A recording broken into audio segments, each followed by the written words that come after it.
डर का असली एहसास। बात तब की है जब मैं 14-15 साल का था। रात के करीब 11:30 बज रहे थे। उस दिन मम्मी काफ़ी देर से मार्केट गई थी और अब तक घर नहीं लौटी थी। रात बढ़ती जा रही थी और हम दोनों भाई परेशान हो रहे थे। हमने सोचा कि चलो जाकर देखते हैं, मम्मी अगर रास्ते में मिल जाएगी तो साथ में घर लौटेंगे। मार्केट जाने के लिए मेन रोड से जाना पड़ता था। हमारे घर से मेन रोड तक जाने के लिए 2 रास्ते थे। एक सड़क के रास्ते जो लंबा था और दूसरा शॉर्टकट जो सुनसान मैदान से होकर गुजरता था। हमें जल्दी पहुंचना था तो हमने मैदान वाला रास्ता चुना। मैदान के आखिरी छोर पर एक पुराना शिव मंदिर था।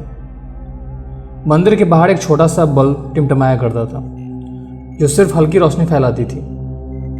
मंदिर के सामने एक कुआं था और उसके बगल में एक बड़ा पुराना पीपल का पेड़ भी था। सुनसान मैदान, घना अंधेरा और वो पीपल का पेड़, ये सब पहले ही से माहौल को काफी डरावना बना रहे थे। कुछ कुत्ते भी दूर कहीं से रोडों को अपना योगदान दे रहे थे।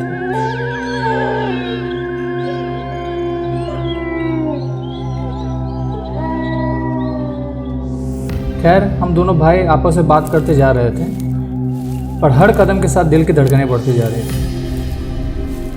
फिर भी हम दोनों भाई बात करते हुए आगे बढ़ते रहे। जैसे ही हम कुएं से 10 कदम की दूरी पे थे, अचानक कुएं के पीछे से एक औरत की परछाई हंसती हुई निकलकर हमारी तरफ बढ़ने लगी।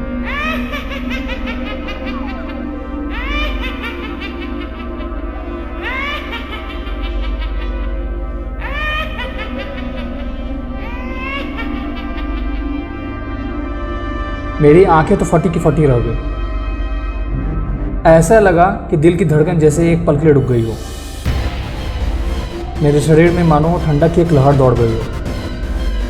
मैं जड़ सा हो गया। हिलने की कोशिश की पर जैसे पैरों में जान ही नहीं थी। वो काली परछाई हमारी तरफ धीरे धीरे नज़दीक आती जा रही थी। मेरी सांसें तेज हो गईं और मैं ज़मीन पर धम से बैठ गया। मैं कुछ भी करने की हालत में नहीं था। ऐसा लग रहा था मानो मैं खुली आंखों से कोई भयानक सपना देख रहा हूँ, पर यह सब सच में हो रहा था।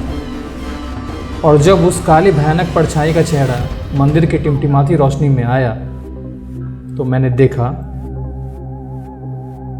वो